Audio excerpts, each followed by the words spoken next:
Daily is daily Vikings entertainment. We just want the Vikings to win a Super Bowl before we die. I will ride with this group. Seriously, man. Please. And away we go. All right, Vikings Vent Line. What's going on, everyone? Declan Goff here to take you through another edition of Vikings Vent Line. This is a show for you, the Vikings fans. So maybe you have discovered Purple Daily for the first time after discovering our epic draft party from a few weeks ago. And if you're a JJ McCarthy fan who now wants to be a Vikings fan, this is a place for you. So if you'd like to come on a future episode of Vikings Vent Line, you can always hit me up. It's vikingsventline@gmail.com. For the YouTube audience, it's scrolling across the bottom of the screen. Shoot me a note, send me an email. Would love to hear from you. Record these once a week. And then during the regular season, Ventline lives with Mackie, Judd, and myself. And we bring on as many Vikings fans as possible to talk about the game.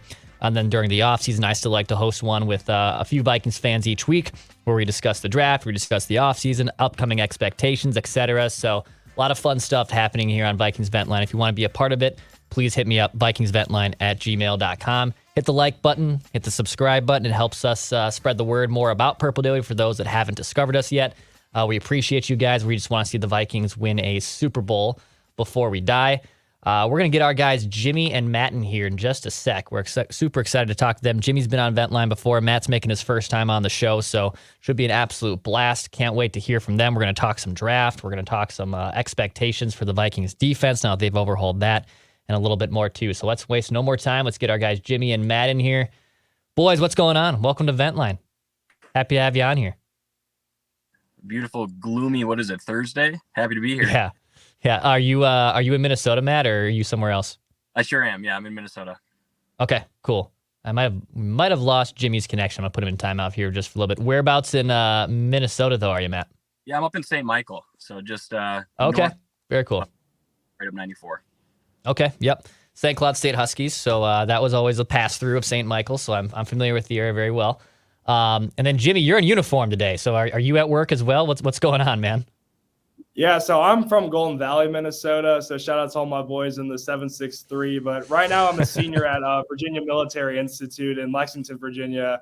And I've got a couple more weeks until graduation. And I also play football here as well. So that's hence the funny outfit today.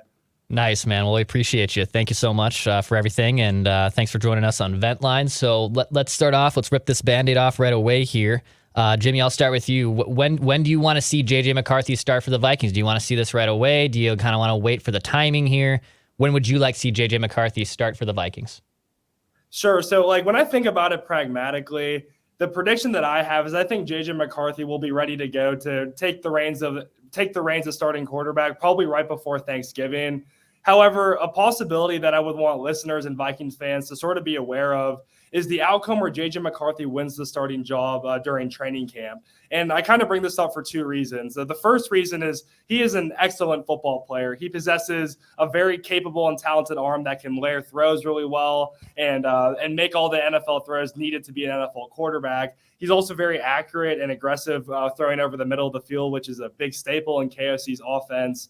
And he possesses a lot of nimbleness and escapability in and out of the pocket to help him extend plays and get out of trouble. But I think the biggest set of factors that I really gravitate towards, and I think that will really separate him from his counterparts in the draft class, is the winning intangibles that he has that you just cannot coach. And that's his obsession with the game of football, his burning desire just to create a winning culture, and his infectious personality that's really going to win over the team meeting rooms, that any team meeting room that he walks into come training camp. Because at the end of the day, you can coach footwork, you can coach how you go through progressions, checks you make at the line of scrimmage, but you cannot coach the winning intangibles that JJ McCarthy possesses. So that's what I think is ultimately going to separate him from the other rookies in the draft class, but also all the other 31 NFL starting quarterbacks once he takes the reins over here in Minnesota. Yeah, it's an exciting time. I mean, this is the first time they've drafted a guy in the top 10. Obviously, they've taken swings on guys like Ponder that didn't work out. They took swings on Teddy Bridgewater, I guess, in a way that didn't work out. So now that JJ McCarthy is here and as the heir apparent quarterback of the future, it's a super fun time. So, Matt, what do you think here? I mean, that's kind of a nice little floor ceiling. Like, he could be ready by Thanksgiving, but hell, maybe there's a chance that he beats out Darnold for the job. What is your kind of timeline to see JJ McCarthy as the starting quarterback for the Vikings? Best case scenario, and what I would love to see is, him rocking the starting job right away. But what I think is a little bit more realistic is I think Sam Darnold actually my hope, and I love Sam Darnold. I've always been a Sam Darnold stan, even when he got drafted and started falling off at the Jets. I was really hopeful that when he came in as a backup with the 49ers, he would do well. And when I found out that we were actually going to be grabbing him, I was ecstatic. And I might be kind of a curmudgeon to some Vikings fans in saying this. I'm kind of hoping that leads JJ to not starting until next year. You know, he might get in a few games this year, but I think that it'd be nice to be able to see KOC develop JJ, hit those career milestones that he kind of has alluded to lining up with him, because he does have those winning intangibles like Jimmy was saying. I think he's poised, he's professional, he's easy to listen to and easy to root for, which makes him great in Minnesota. He's going to be a great Midwest quarterback. I love it. But I do hope, you know, for the sake of Sam Darnold's career, that he can kind of revitalize it under KOC with somebody like JJ, not necessarily threatening his job. It'll be a threat for sure being a first-round draft pick, but kind of supporting him, being that second brain in the room.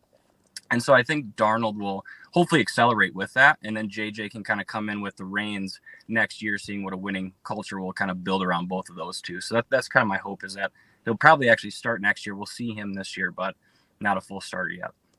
So let me keep you there for a second, Matt. Well, what about Sam Darnold? Did you really like coming out of the draft or even leaving the Jets? I mean, what do you see in him that maybe some other people have just written him off as just a Band-Aid clipboard quarterback? You actually see a little bit more from him, and you think KOC can get a little bit more out of him.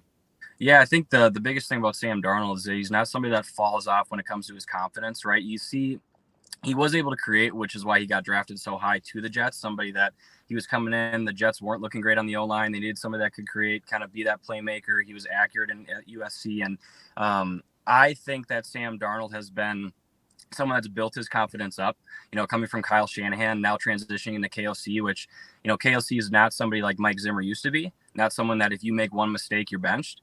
KOC is going to be somebody that's going to be really positive in building up his confidence, and not only in playmaking, but in decision-making. And I think that just from what I've seen, even in Sam Darnold, he came in with the 49ers being down. I can't remember how many scores it was, but he actually made some pretty solid attempts at bringing their team back. He threw a handful of interceptions in that game, but you never saw him, come off of his play style. And that was something that I really liked. With JJ, you might not know what he's going to get himself into right away. So be able to even see someone like Sam Darnold make some mistakes and bounce back could be good for his development early on. Jimmy, how about you, man? I mean, do you think there actually is something more of Sam Darnold? He's not just a bust and maybe can actually, I know you said Thanksgiving might be more of a realistic target. Do you think he can hold down the offense a little bit and maybe even earn a second contract? Probably not with the Vikings, obviously, but maybe he actually does have a pretty good career if he can revitalize it here with KOC? I definitely agree, because I think a Baker Mayfield type and like Geno Smith sort of a renaissance season is definitely in play for Sam Darnold, because if you think about rookie quarterbacks, infrastructure is everything. And when he went to the New York Jets, Adam Gase should have never been an NFL head coach. So that was not a great way to start off your career. And then moving to the Panthers, we've seen sort of the dumpster fire of an organization that they are. But now when you have Sam Darnold coming in here to Minnesota, not only in a really great infrastructure with all the different weapons that we have in an offensive-minded, capable head coach, but also right now he is penciled in as the quarterback one. And he really hasn't had that sort of situation since he was with the dumpster fire organizations that I mentioned previously. So while personally and selfishly I would like to see JJ McCarthy, I'm a big JJ McCarthy stan. I would like to see him get in this year. I can totally see a scenario where Sam Darnold just is able to keep the ship afloat, keep the team competitive, and maybe with having the renaissance type of season that Geno and Baker had, get the Vikes back into the playoffs. Conversely, on the defensive side, so, I mean, this has been a kind of a complete overhaul. Danielle Hunter goes. They draft Dallas Turner, which was great. They get Grenard in here. They get Van Ginkel. A lot of different chess pieces, basically, for Brian Flores' defense, who, it looked like kind of in thirds last year. I mean, the start of the season last year was still a work in progress. Then they went on a run where they are actually one of the best defenses in football. And then things also kind of fell off by the last few games of the year. But Jimmy, do you think that this Vikings defense has kind of done enough to overhaul things and make it a lot better? What are your expectations for the Vikings defense this year?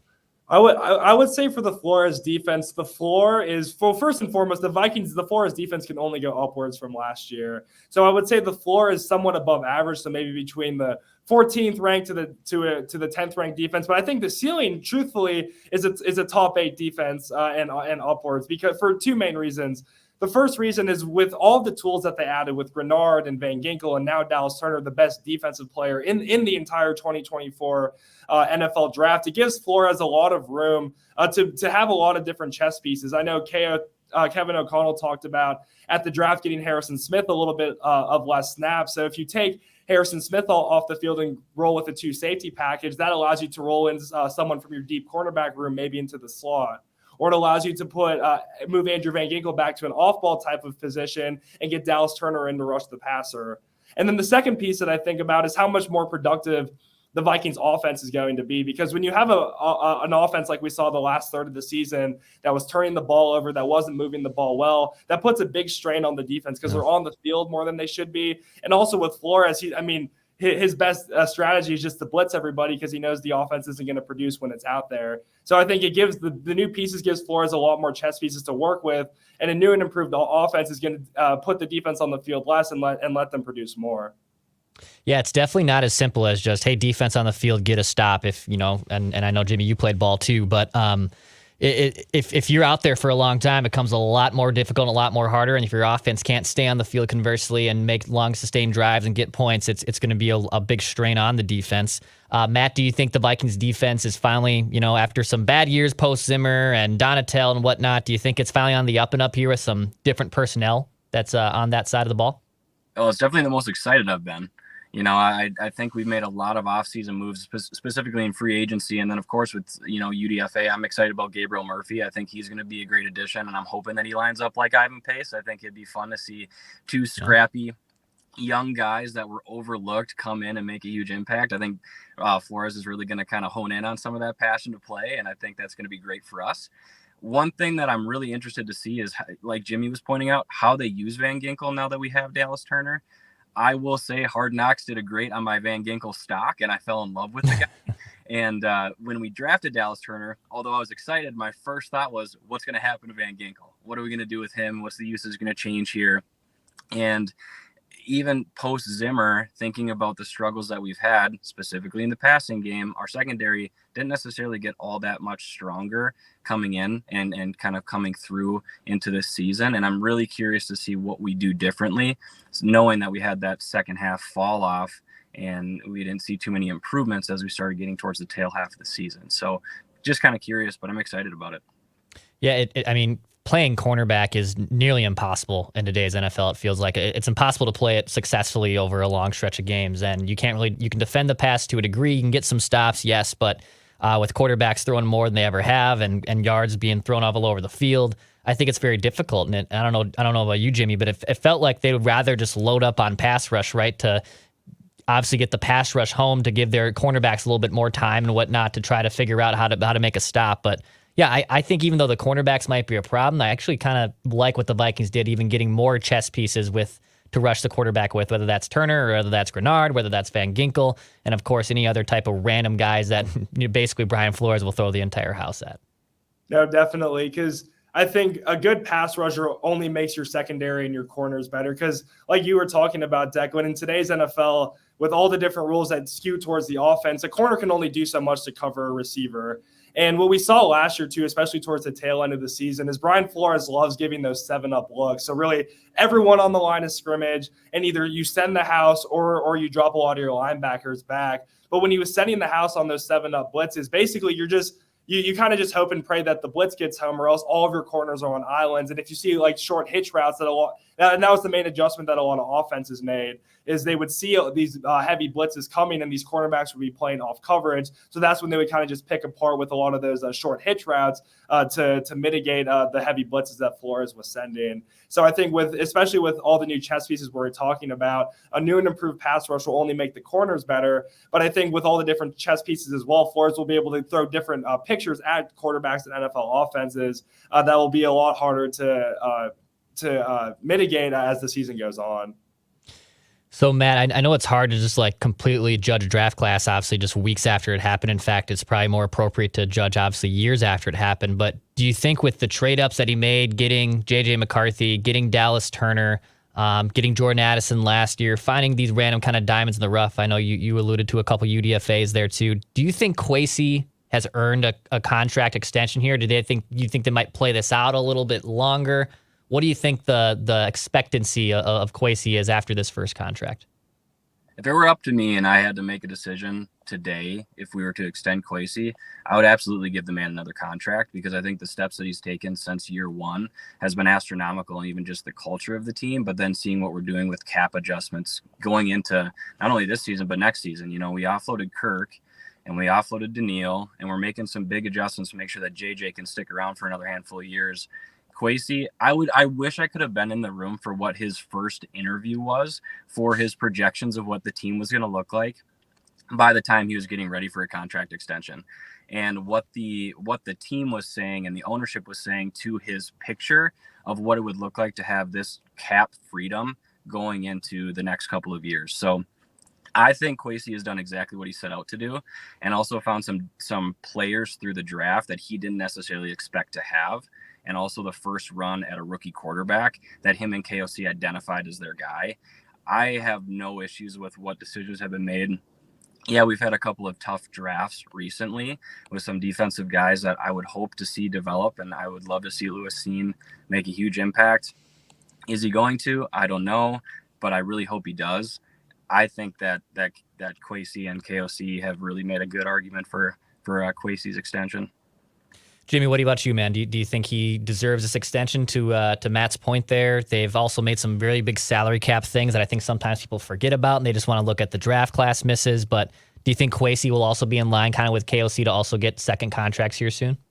I would have to agree with Matt. If it were up to me today, Kwesi's definitely earned an extension in my book. And the biggest reason for me why he's earned it is he's deviated from all the mediocrity that used to plague our franchise in the past. Because sure, Rick Spielman got us great draft picks. He got us Anthony Barr, he got us Harrison Smith, Christian Darrisaw, Justin Jefferson, but he never got us a Super Bowl. And what Kwesi showed in this draft is, one, he's willing to learn from his mistakes and not just try and get cute and trade back, but actually go and take a swing for good players. Because at the end of the day, you don't win Super Bowls by beating somebody on the Jimmy Johnson or Rich Hill draft value trade chart. You win by putting your best 22 offense, defense, punter, and kicker on the field. And when Rick Spielman used to hoard mid-round picks, you're not winning Super Bowls with Moritz Boringers or Kyle Hintons or Harrison Hands. You win Super Bowls with elite quarterback play and putting your best 22 offense, defense, punter, kicker on the field. And Kwesi has shown that he's willing to deviate from all of the mediocrity that used to plague us in the past. So for me, for Kwesi showing that he's willing to take a swing, do something different, and ultimately make the right steps towards winning a Super Bowl, for in my eyes, that's an extension any day of the week, including Sunday twice. I love it, man. Boys, before we wrap, any last takes, Matt? Any last takes you got they want to get off your chest? Any shout outs you'd love to give? The floor is yours, man. Well, first I want to shout out my wife. She puts up with not only the amount of football podcasts I listen to, but listening to the Score North intro constantly, banging through my Bluetooth speaker, doing anything. She actually, for the first time in however long we've been together, going on 7 years, knew who we were looking to draft solely because she heard your guys' tape ringing throughout the house. So huge shout out to my wife for putting up with that. And I do think that we're going to really surprise a lot of people this year. I'm thinking that we at least have a minimum of 10-win season. That's my projection this year. I do think that we're set up for success. We're going to have some growing pains in the beginning, but I would expect us to be back in that double-digit mark again this year. I like it, man. Wow, yeah. I mean, that'd be a hammered over the over. I know that's gone up to 7.5 now, but yeah, double-digit wins would be probably a playoff team for the Vikings at that point. Jimmy, how about you, dude? Any shout-outs, any last takes you'd love to give here on Vikings Vent Line? Yeah, I'd like to just give a shout out to all my boys in our big Vikings group chat. So Will Vonderhoff, Jack Stussy, Spencer Gibby Pewitt, Buckets, Jake Vaughn, Jack Dagoberg, Matt Bloom, Zach Chewy, Jake Kruger, and Big Winnie. I wouldn't be here without these guys. We get through all the Sundays, the off seasons, and any down moments as Vikings fans together. And those are all the boys. And the final take that I'll make for the show is it's pretty similar to Matt's. I think the Vikings are going to be a playoff team this year. There's going to be a lot of haters that we prove wrong, people saying that the Bears or the Packers or the Lions is their division now. No, we're going to shut all of that down this year. And JJ McCarthy is going to be hosting a lot of Super Bowl trophies for the Minnesota Vikings moving forward. Oh, I love it. Inject it all. Yeah, that would be sweet if JJ McCarthy obviously is the guy that brings this team to a Super Bowl finally. We'll see if that's right away. Maybe that's down the line. Yeah, it'll be interesting too if like Sam Darnold ends up starting for this team, but it's JJ McCarthy that's starting for the Vikings in the playoffs. That's obviously also a very realistic path, I think, for both your guys' scenarios right there too. So if anyone wants to come on a future episode of Vikings Vent Line, you can hit me up. It's vikingsventline@gmail.com. Shout out to Jimmy and Matt. Great takes here today on the show. Vikings Vent Line, daily Vikings entertainment. We just want to see the Vikings win a Super Bowl before we die.